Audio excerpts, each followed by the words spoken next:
cars on the shoulder. There were no opportunity whatsoever for the vehicle to pick up speed, hit another car, maybe a person, and hurt them. So it also gives you a little insight to some departments are a little more aggressive than others. We've seen that in the past when it comes to pursuits.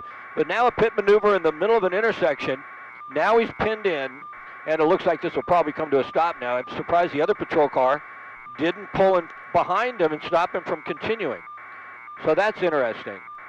Oh, look at that. Boy, that's a high rate of speed to be going backwards. I don't know how long you can continue to do that without losing control. That cannot be easy. And there you see how he is. There's a truck there.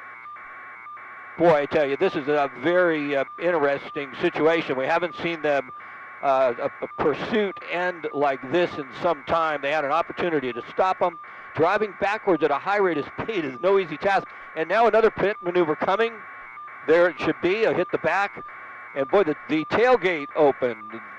Yeah, boy, this is very, very puzzling that he's able to control the vehicle at this rate of speed. I'm trying to see if somebody down there won't give me a street, but now we're just getting plain dangerous here. Now it looks like a cat and mouse game, and at high speeds, pit maneuvers usually not done at that high rate of speed and not being all that effective. I'm a little puzzled about the strategy that's being used at this point in time. And at this high rate of speed, a pit maneuver could kill somebody if they were walking on the street and that vehicle swerved out of control. So it's dicey right now. It's dangerous. It's scary. It's gone to a whole different mode compared to what we saw earlier. And that gives you an idea sometimes why it's okay to just do the surveillance mode. This vehicle cannot be easy to control. We think maybe all four tires are flat. The tailgate portion, the back door of that vehicle, that SUV is open. And the pit maneuver has been tried several times. And unsuccessfully, though, and this continues. I'm trying to get the street for us. We're headed southbound. Avenue B on PCH.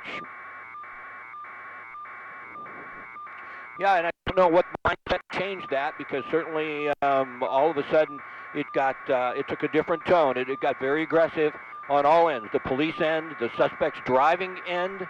When that suspect was driving backwards, I was shocked, to be honest with you, that he was able to control that car at that rate of speed backwards with, we believe, four flat tires. And certainly the potential for someone to get hurt or killed was very high then, because if that car swerves out of control, goes up on a curb, and somebody's riding their bike, I mean, you can see how dangerous that could be. And that's the last thing we want, is for anybody to get hurt. We're on PCH. We're down into the Torrance area now, and that will be push into that patrol car. I'm not sure who this is. If that is Redondo Beach. Another pit. Here goes again. That's better. We're in Palos Verdes. Okay, this is going to end now, I believe. They've got to get behind them.